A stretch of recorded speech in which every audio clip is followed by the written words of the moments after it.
Vamos pensar nessa noite uma palavra aqui, algumas aplicações aí para o nosso coração dentro desses dois salmos, que na verdade é um, né? A teologia, ao abordar o livro de Salmos, estudando esses dois salmos, chega à conclusão que é um salmo só, mas por algum motivo lá atrás foi separado aí desses dois capítulos, mas é o mesmo assunto, os dois salmos. Tem o mesmo refrão, né? O salmo é uma música e algumas músicas têm refrão. E esse salmo tem o mesmo refrão, os dois salmos. Então, eu acho que esse salmo vai trazer um sentimento, né, que a gente precisa pensar nesses tempos, nesses dias que a gente tem vivido. Salmo 42 e Salmo 43. Essa canção registrada nas Escrituras, composta aí pelos filhos de Corá, provavelmente um deles, que era um ministro de adoração, um levita, um ministro de louvor, que num determinado momento da sua vida se encontrou num momento difícil da caminhada, provavelmente no exílio, e aí ele escreve essa música, essa composição, traduzindo o sentimento que ele estava vivendo. E a gente vai aprender um pouquinho com o sentimento do salmista. Diz assim o texto: assim como a corça suspira pelas correntes das águas, assim por ti, ó Deus, suspira a minha alma. A minha alma tem sede de Deus, o Deus vivo. Quando irei e me apresentarei diante da face de Deus? As minhas lágrimas têm sido meu alimento dia e noite, enquanto me dizem continuamente: e o seu Deus, onde está? Lembro-me dessas coisas e dentro de mim se derrama a minha alma, de como eu passava com a multidão do povo e os guiava em procissão à casa de Deus, entre gritos de alegria e louvor, multidão em festa. Por que você está abatido, a minha alma? Por que se perturba dentro de mim? Espere em Deus, pois ainda o louvarei, a Ele meu auxílio e Deus meu. Sinto abatida dentro de mim a minha alma. Lembro-me, portanto, de ti, das terras do Jordão, no Hermon, no Monte Mizar. Um abismo chama outro abismo, ao ruído das tuas cachoeiras. Todas as tuas ondas e vagas passaram sobre mim. Contudo, o Senhor durante o dia me concede a sua misericórdia, e de noite está comigo o seu cântico, uma oração ao Deus da minha vida. Pergunto a Deus, minha rocha, por que te esqueceste de mim? Porque hei de andar eu lamentando sobre a opressão dos meus inimigos?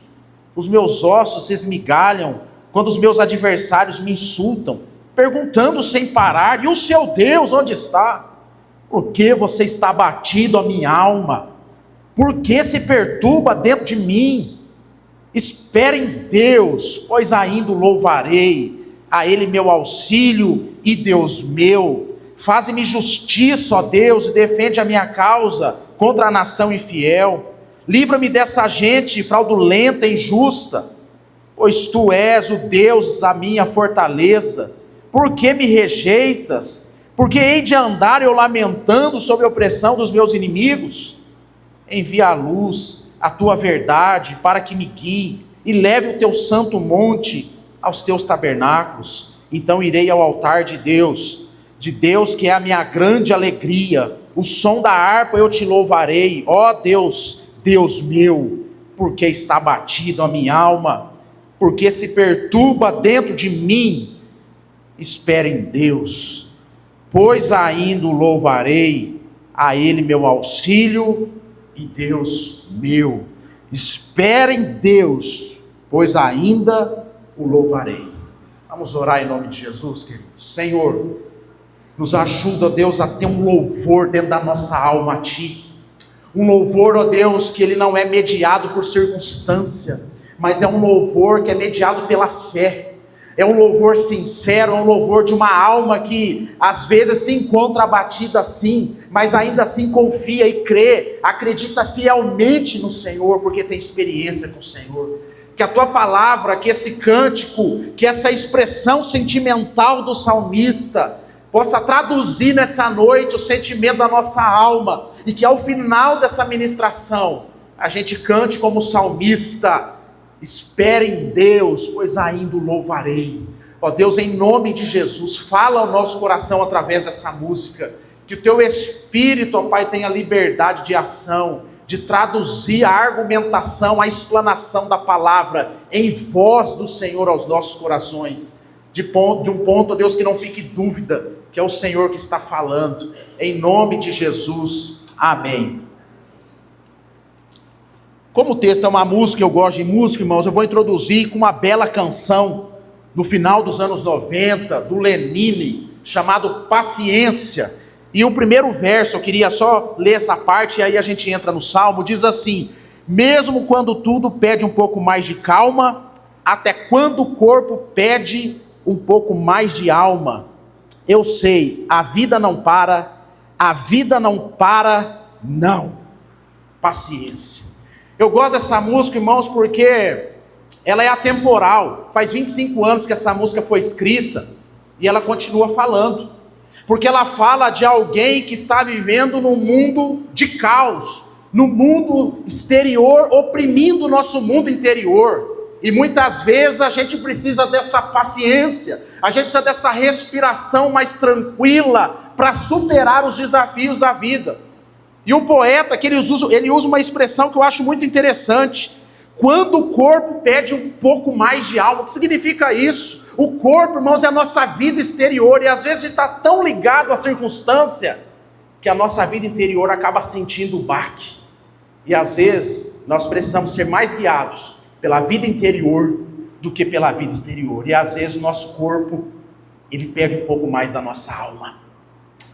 E o salmista aqui, irmãos, o Salmo 42 e 43, ele dialoga com a própria alma, como se ele estivesse dizendo: o meu corpo precisa mais de alma, levanta a alma, porque você está abatida, nós somos de Deus, o mundo externo está nos oprimindo, as circunstâncias não são favoráveis, o nosso corpo está sentindo baque, mas está pedindo um pouco mais de alma, um pouco mais de Deus.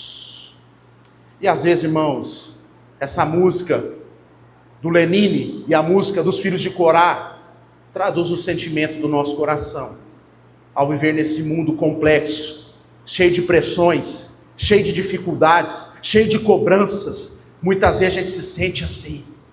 Alguns são poetas ao ponto de descrever o sentimento, alguns são faladores como eu, que sai falando por aí, mas outros são mais introspectivos, vai guardando o sentimento para dentro de si. E esse sentimento, irmãos, pode se transformar numa bomba lá dentro.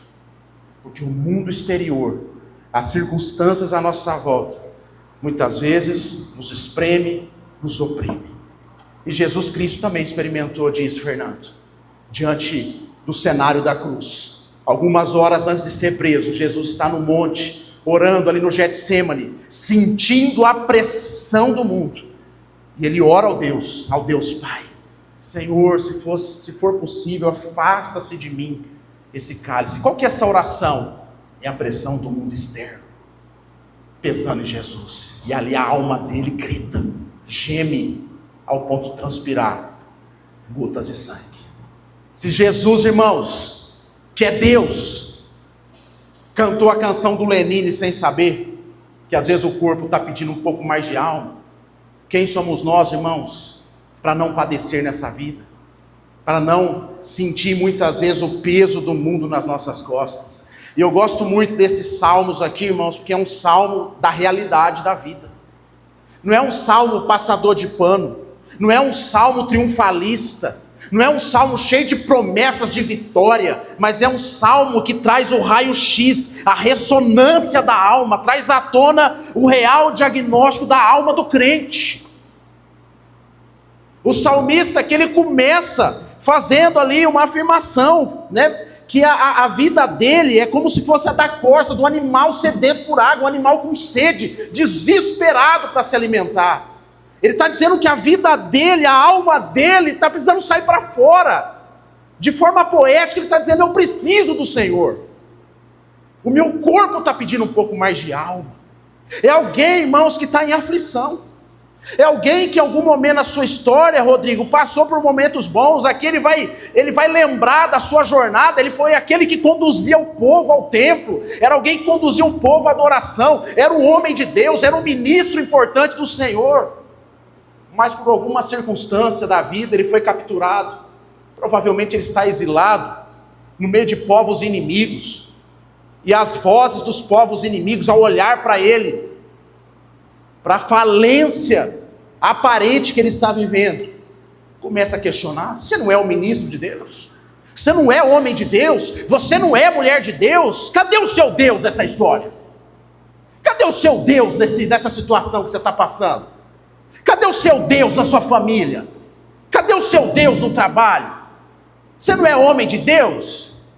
São as vozes, irmãos, do mundo. São as vozes desse mundo caótico que a gente vive, que muitas vezes oprime a alma do servo de Deus. Quantas pessoas, querido, têm caminhado assim, o corpo pedindo um pouco mais de alma. Então, irmãos, essas canções que nós lemos aqui, ela traduz às vezes o estado de espírito que a gente vive. E pasmem, quase todos nós experimentamos isso.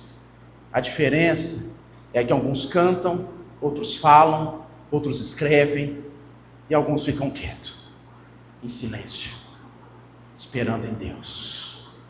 Então o texto, irmãos, ele traz algumas questões importantes para a gente pensar acerca da nossa vida. Eu queria trazer uma mensagem sobre isso, irmãos, a racionalidade da vida.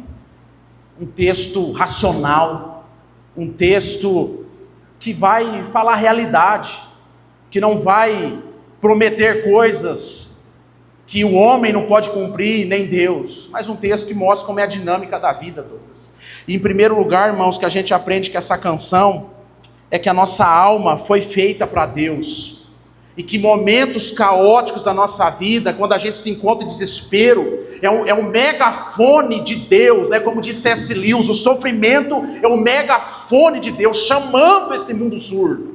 E muitas vezes, irmãos, Deus permite situações na nossa história para que a gente perceba que a nossa vida, a nossa alma foi feita para ser preenchida em Deus.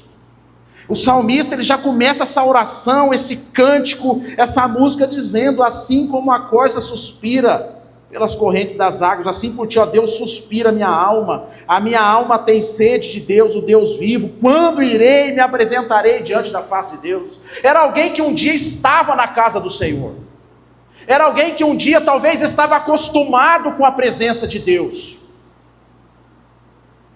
mas no momento de dificuldade da vida, no momento de solidão, ele percebeu o quanto a sua vida, a sua alma precisa da presença de Deus. Sabe o que eu lamento, irmãos, sobre esse assunto? É porque a gente tem muita dificuldade de entender a nossa necessidade de Deus quando as coisas estão bem. Nós temos uma tendência muito fácil de banalizar a fé, as coisas de Deus, quando tudo está indo bem. Mas quando você experimenta da dificuldade da vida, quando você passa pelo vale da sombra da morte, é lá que a gente enxerga a necessidade de Deus. Então, irmãos, como Deus nos ama, como Deus é didático, e Deus não abre mão da gente, Ele permite o sofrimento para comunicar à nossa alma que ela precisa de Deus. Então, irmãos, muitas vezes passamos pelo caos da vida para poder enxergar que a nossa vida só é vida em Deus. E talvez eu estou falando aqui para pessoas que não estão sofrendo e está em paz, e para você está tudo bem, mas pegue essa frase, essa palavra como uma prevenção, para que você não espere o dia mal, para reconhecer o quanto você depende de Deus e o quanto você precisa de Deus. Não banalize, queridos, a fé, a religião saudável.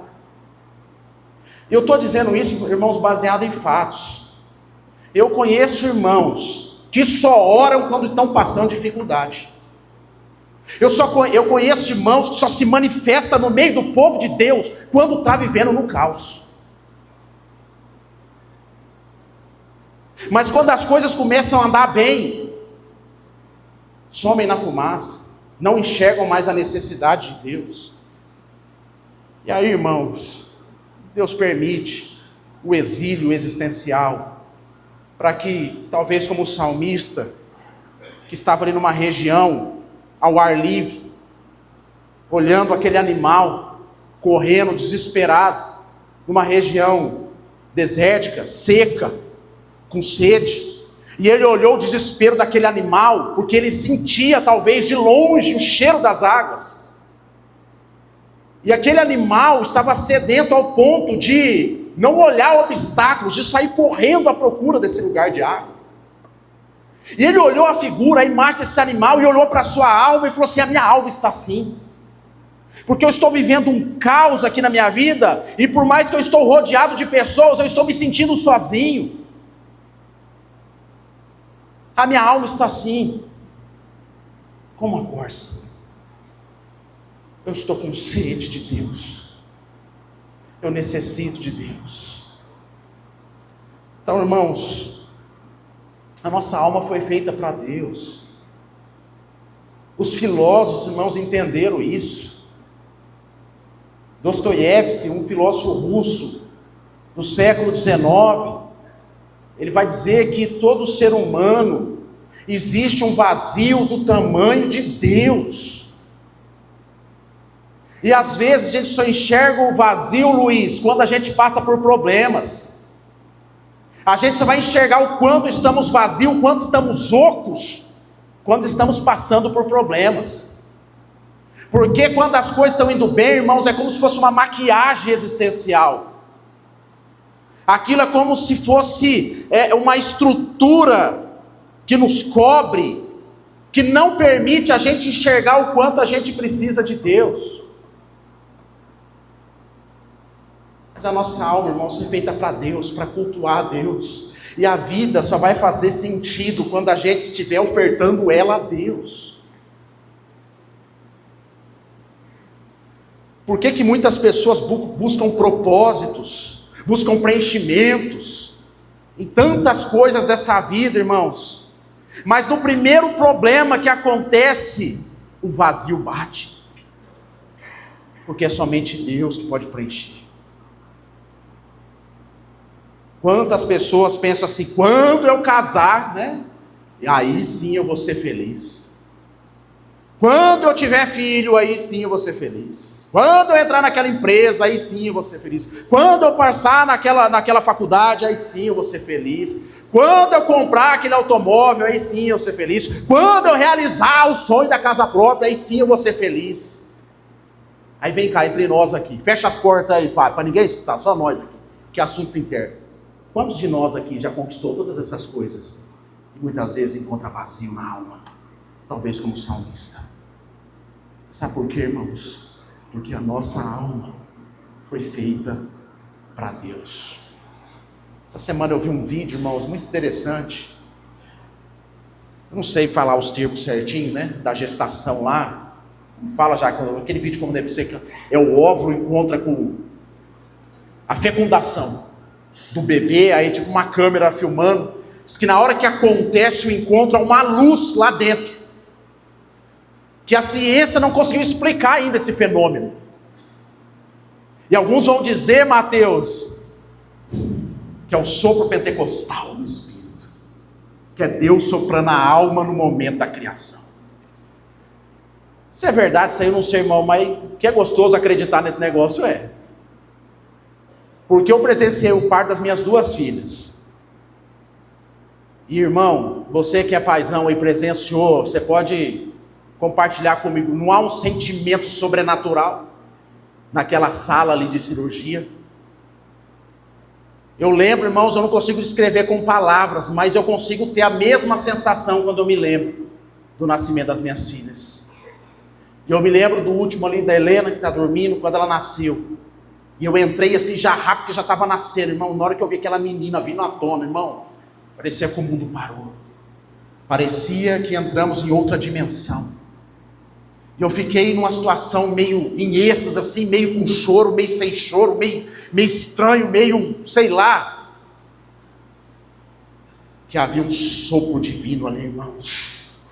Aquela alma que Deus criou lá dentro do ventre, agora tem corpo e saiu para fora. A alma foi feita para Deus, irmãos. E a gente só vai encontrar satisfação na nossa vida quando a gente estiver em Deus. O salmista aqui, ele compara a sua sede com a do animal. Irmão, não espera as coisas ficar ruins para você ter sede de Deus. Não espera as coisas apertar para você vir para a oração. Não espera a luta bater na sua porta para você quebrantar, irmão. Se joga em Deus. Gaste o seu tempo em Deus. Invista o seu tempo em Deus. Coloque Deus em primeiro lugar, irmãos, na sua vida. E às vezes o seu corpo está pedindo um pouco mais de alma, mas está pedindo um pouco mais de Deus. Às vezes está precisando um pouco de mais espiritualidade.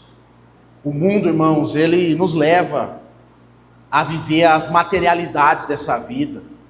E quando eu falo materialidade, eu não estou falando de bens materiais, não. Eu estou falando de conquistas e felicidades dessa vida, Douglas. Como se a nossa vida tivesse pautada nisso. Deus nunca prometeu, irmãos, felicidade dentro do casamento. Deus nunca prometeu felicidade em carreira profissional.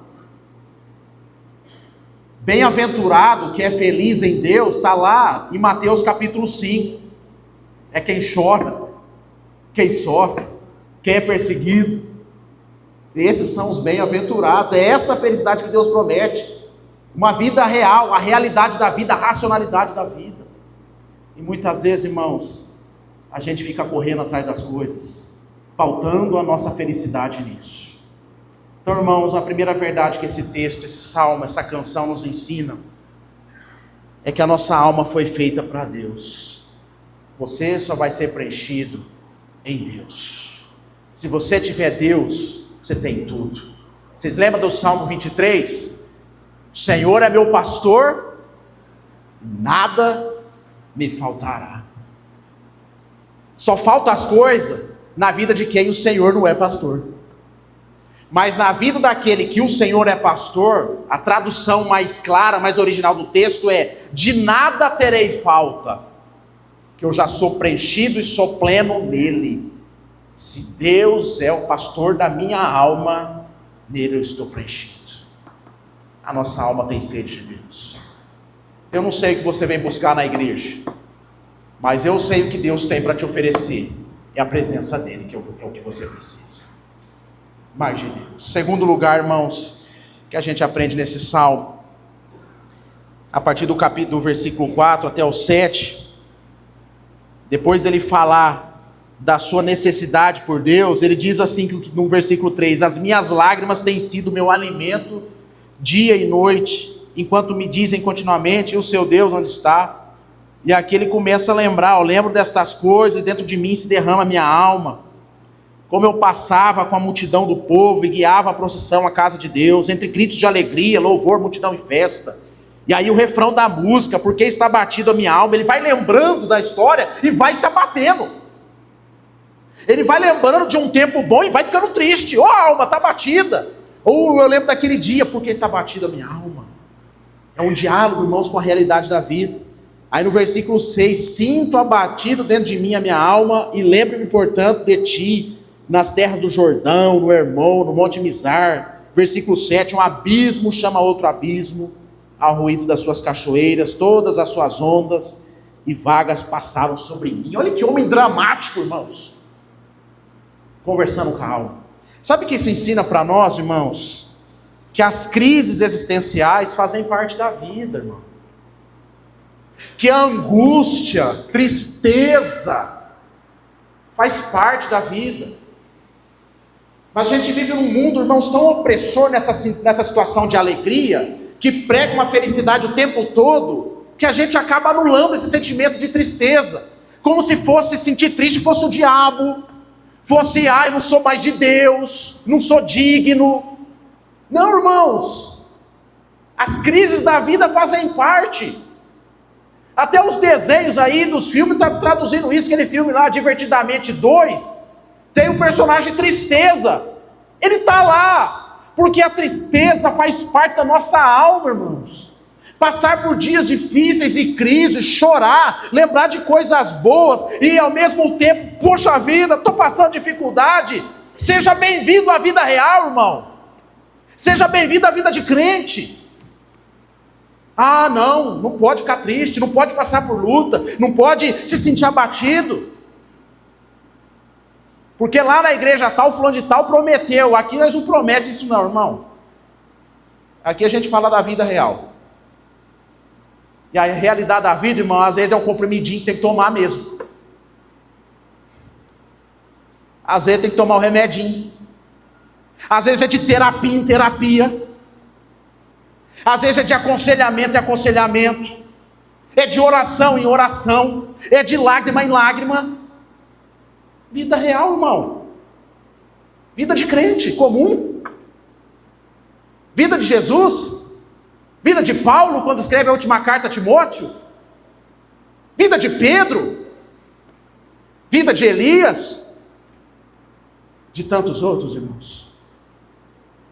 Vida real. Mas às vezes, irmãos, nós queremos anular isso. Nós queremos viver o tempo todo em felicidade plena. Irmão, não existe isso, querido. A tristeza, os dias difíceis da vida, é a escola de Deus, irmãos. Para amadurecer. Lembra da frase lá da pregação passada, Mateus, do Rubem Alves? Que ostra feliz não faz pérola. A ostra que não sofre, que não se arranha, não produz pérola. Jesus ficou triste, irmãos. Jesus ficou triste. Você pode ficar triste. Faz parte, irmãos. E aqui o salmista, irmãos, é um homem de Deus. Não deixou de ser homem de Deus, porque está passando por um momento difícil da vida. Mas às vezes, irmãos, sabe o que a gente é? A gente tem medo de ter medo. A gente passa a vida inteira prevenindo para não ter tristeza. Mas eu vou usar a frase do Thanos. Felipe gosta dos Vingadores. Ele é o inevitável. Muitas vezes, irmãos, as angústias da vida é inevitável. Quantas pessoas, Fábio, constroem império, cria situações de proteção, muralhas de proteção existencial, para blindar sua vida, blindar sua família de angústia. Quantos pais cercam seus filhos para todo lado, para que ele não fique tristezinho, mas é inevitável, irmão. O sofrimento é inevitável. Quantas pessoas fazem de tudo, fica lá, sabe aqueles médicos de Instagram, cada um fala uma coisa, come maçã, vai bem, come limão, não sei o que, vai comendo, e faz isso, abaixa, levanta, ginástica, clube, natação, oração, joelho, deita, ginástica, não precisa pagar academia, faz exercício de 10 minutos, e você vai fazer de tudo. Sabe por quê? Não é porque você quer ter um bem-estar físico, Fábio, mas é porque você tem medo de adoecer. Então tem aqueles índios, sabe aqueles guru índio que tem por aí? Ó, tem uma receita para você. Você corta banana, mistura com abacate e, como diz a irmã, o Diego falou, margarina com não sei quem lá e curou. E quando os gurus da internet falam assim, se você tomar isso, não fica doente emocionalmente. Irmão, a gente mergulha de cabeça nos gurus, porque a gente tem medo de ficar triste. Só que às vezes, irmãos, o abatimento, as crises da vida, faz parte da caminhada cristã. Deixa eu confessar para você, às vezes eu fico triste, tá, irmão? Por mais que você ache que eu sou animado o tempo todo, às vezes eu fico quietão, às vezes eu até choro, irmãos, do nada. Por que está chorando? Não sei, deu uma tristeza aqui. Às vezes eu desanimo, Luiz. Desanimo às vezes. Não vai se escandalizar, Luzia. Às vezes eu penso até em desistir. Ô louco, pastor. Você vê, irmão, Jesus falou: se fosse possível, Senhor, afasta-se de mim esse cálice. Quem sou eu, irmão, para carregar um cálice que eu não suporto? Agora, tudo isso faz parte, irmãos, da canção que você está inserido. Faz parte da música da vida. Angústia, tristeza, sofrimento. É normal, irmãos. O que é anormal é você estacionar o seu carro lá e nunca mais sair. Mas é normal sentir crise, Luiz. É normal ter dúvidas de fé. É normal sentir angustiado quando nada à sua volta está acontecendo para que você fique assim, mas você fica. E é normal, talvez tudo à sua volta está um caos, você está sentindo o caos. Seu corpo está pedindo um pouco mais de alma. É normal quando você está lidando com a doença dentro do seu lar. É normal quando você está lidando com a escassez financeira. Bem-vindo à vida humana. Homem de Deus e mulher de Deus tem essas crises, tem dúvidas, tem questionamentos, mas não deixa de ser homem e mulher de Deus. É apenas o corpo pedindo um pouco mais de alma nessa vida que não para, que continua. E às vezes, irmão, dá uma choradinha até bom, viu? Às vezes eu percebo que eu estou com muita lágrima aqui estocada, Fernando. Aí eu vou lá no Netflix lá, já tem uns filmes que você sabe, né, irmão? Você põe lá, você já assistiu 10 vezes, mas aquela cena, que antigamente tinha um Lata Velha do Caldeirão do Hulk, não sei se ainda tem essas coisas, faz tempo que nós vimos esses negócios. Ah, irmão, mas eu vi aqueles velhinhos lá, aqueles tiozinho da garapa, o pessoal lá, e aí o Luciano Huck ia lá, e falava assim: ó, nós vamos reformar a sua variante. Mas é o seguinte, tem um desafio, você vai ter que dançar o Michael Jackson no palco do Caldeirão. Aí pegava aquele homem simples, irmão, bruto, da roça, e colocava ele no ensaio das danças, e o tiozinho lá. E aí chegava a apresentação, e eu vi o tiozinho lá dançando, Vinícius, Michael Jackson. Aí mostrava a senhorinha dele olhando ele, emocionado. Ah, irmão, mas eu não aguento. Tinha a senhorinha e eu emocionado com o tiozinho. A minha emoção não era ver o carro tirando aquele tecido de cima. A minha emoção era ver o tiozinho rompendo ali, talvez com barreiras da sua existência. É ver a sua esposa olhando com um olhar para ele de vencedor. Eu olhando essa situação, eu me emociono. E às vezes, irmão, eu faço esse exercício, eu vou naqueles programas, aqueles filmes que é para chorar, para dar uma limpada, para não acumular lágrima, para não virar bomba dentro de mim. E às vezes você precisa chorar um pouquinho, irmão. Precisa sofrer um pouquinho. Deixa eu dizer um negócio, você não é super-homem não, cara. Você não é super-mulher de Deus não, irmã. Você chora, você sofre. Você decepciona com o varão que está do seu lado aí. Você decepciona com a vida. Você fica chateada. Normal, irmã. Às vezes precisa dar uma chorada, desabafar, lavar a alma, tirar de dentro o sofrimento. Ô alma, porque está batida, porque se perturba dentro de mim. Talvez é hora, irmã, de você chegar no marido e falar assim: fica aqui um pouquinho que eu preciso chorar, que eu não estou aguentando mais. Você, irmão, dá uma melhorada aí, poxa, preciso chorar um pouquinho com você. E às vezes aquelas irmãs que estão oprimidas, irmão, que parece que o marido é um leão feroz, que não pode nem tocar nele, não pode falar nada. E a irmã vive ali, aí vai para os cantinhos da vida chorar, vai com a irmãzinha no cantinho chorar. Irmã, seu marido precisa aprender a ouvir a sua dor também. E às vezes tem aqueles machão, né? Aqueles homão, que foi criado que o homem não chora, aqui o cabra é macho. Aí fica lá, igual o seu Madruga, chorando para dentro, mas está engolindo 2 azeitonas de uma vez. Seu durão. Ô, irmão, larga a mão dessa bobeira. Às vezes é hora de você, de vez em quando, deitar a cabeça no colo da sua esposa. Não é retroceder, não. Não é você andar para trás, não. Mas falar assim: eu estou precisando de Deus, eu estou precisando de oração, eu estou sofrendo, está doendo, preciso chorar um pouco. Mas a nossa cultura no nosso mundo opressor, ele vive o tempo todo anulando o sofrimento, prometendo coisas para anular o seu sofrimento e ganhando dinheiro às suas custas. Sendo que a tristeza, a frustração, o desânimo, o desespero fazem parte da caminhada cristã, irmãos. Nem todo dia você vai estar bem. E está tudo bem por isso. E às vezes eu tenho meus picos lá, irmão. Às vezes eu penso assim, hoje eu estou meio chateado. Quer saber? Vou fazer igual a turma faz. Vou deitar. Deito lá no cantinho da cama. Eu gosto de segurar um travesseiro, Alexandre. Seguro o travesseiro, fico lá. A meia hora ali, irmão.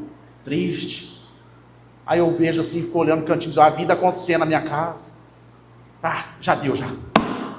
Vambora. Mas não é que já deu que eu melhorei. É que ficar ali na cama não vai resolver meu problema.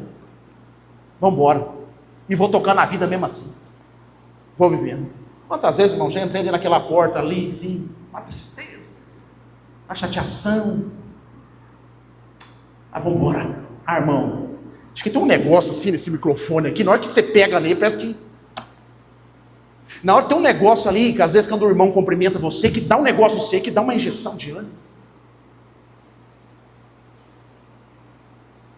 A vida continua. A vida não para. Mesmo meia dor e tristeza. Não vai para o colchão não, irmão. Não vai para a caverna como Elias, não. Vem chorar com a gente aqui na igreja. Vem sofrer com a gente aqui. Vem chorar com a gente na igreja. Vamos chorar junto. Sabe por quê? Que a Bíblia fala para a gente fazer isso.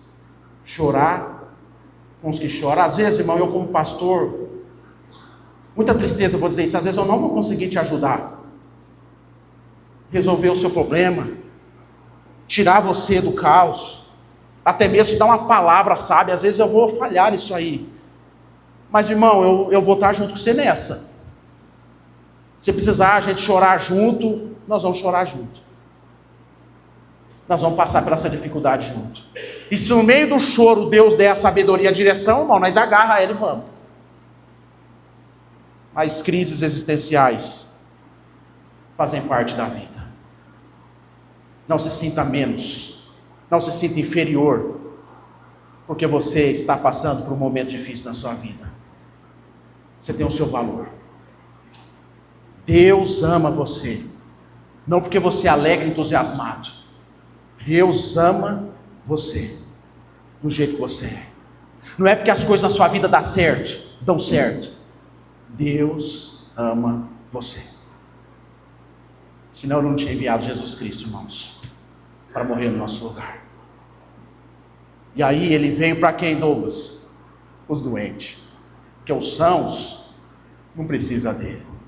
Mas aqueles como eu, como o salmista, talvez como o Lenine, que às vezes o corpo perde um pouco mais de alma, ele veio para nós. E que bom, irmãos, que há um versículo na Bíblia, lá nas últimas páginas, que diz assim, que vai ter um dia, Fernando, que ele vai enxugar dos nossos olhos toda lágrima. Isso aí é promessa de vitória, irmão. E essa a gente pode agarrar. E eu gosto dessa palavra porque ele está dizendo isso, e depois ele vai dizer assim, e tudo está feito. Essa palavra é fiel e verdadeira. Eu sou o início, o fim, o alfa e o ômega. Alfa é a primeira letra do alfabeto grego, o ômega é a última. É a vida fechada. Ele está com o controle da vida nas suas mãos. E vai chegar um dia que ele vai enxugar dos olhos toda a lágrima. Mas enquanto esse dia não chega, irmão, é nós mesmo que vai enxugar. Eu e você juntos. Amém, queridos? Terceiro e último lugar para a gente orar, irmãos. Primeiro, a nossa alma foi feita para Deus. É só em Deus que a gente vai encontrar essa satisfação. Mas ainda assim, irmãos, as crises fazem parte da vida. E 3, a vida devocional nos sustenta em tempos difíceis. Olha o versículo 8, irmãos. Ele está ali falando de tristeza, cantando tristeza, relembrando momentos bons. Mas no versículo 8 ele faz uma afirmação. Contudo, o Senhor durante o dia me concede a sua misericórdia. E de noite está comigo o seu cântico, uma oração ao Deus da minha vida. Olhando para o capítulo 43, para o Salmo 43, agora no versículo 5, olha o que ele fala: por que você está abatido a minha alma? Por que se perturba dentro de mim? Espere em Deus, pois ainda o louvarei, Ele é meu auxílio, Deus meu. O último versículo termina com louvor a Deus.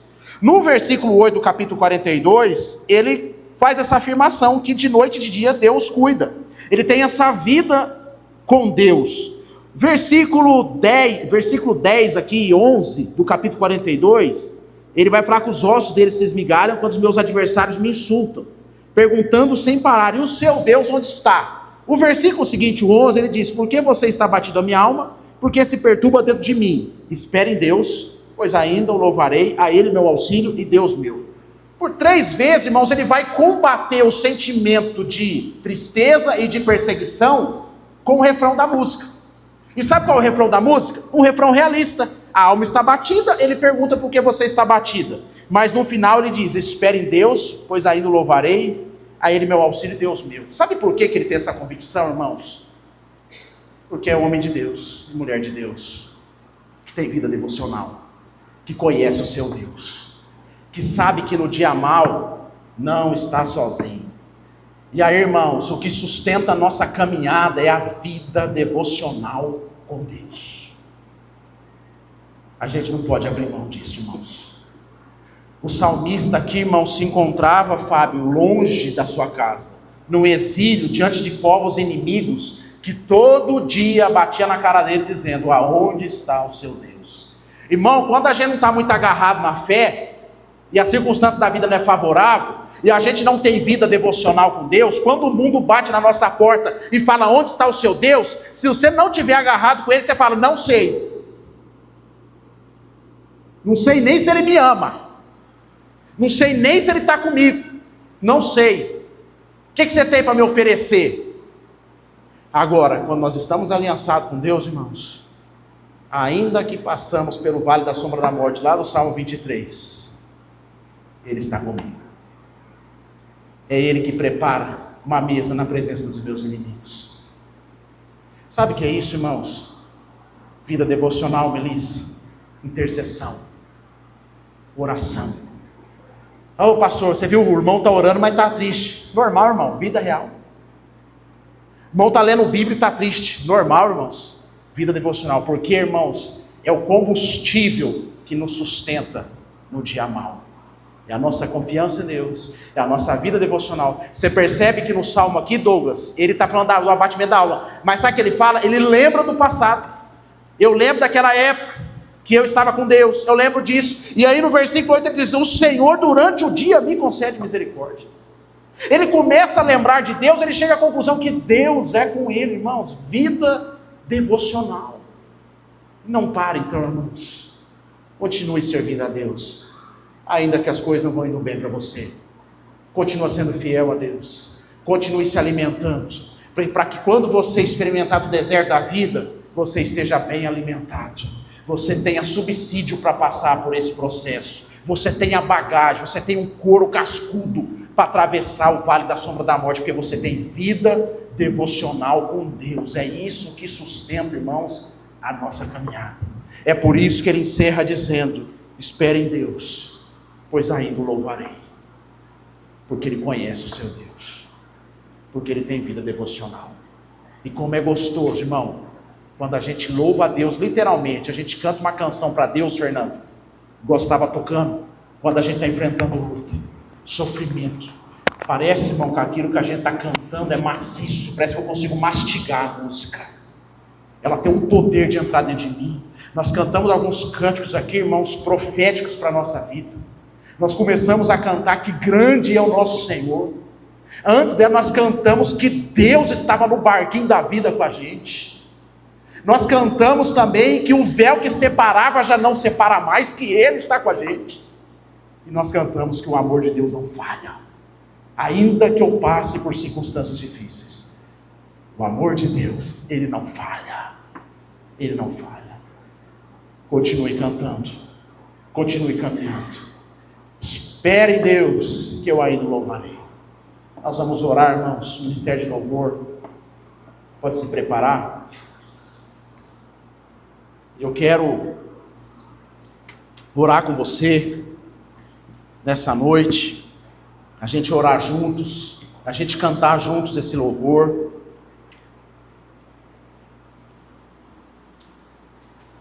E eu vou orar aqui embaixo, irmãos. O diácono quiser apagar a luz, pode apagar, por gentileza. E aí eu quero fazer um convite para você. Se você quiser orar comigo aqui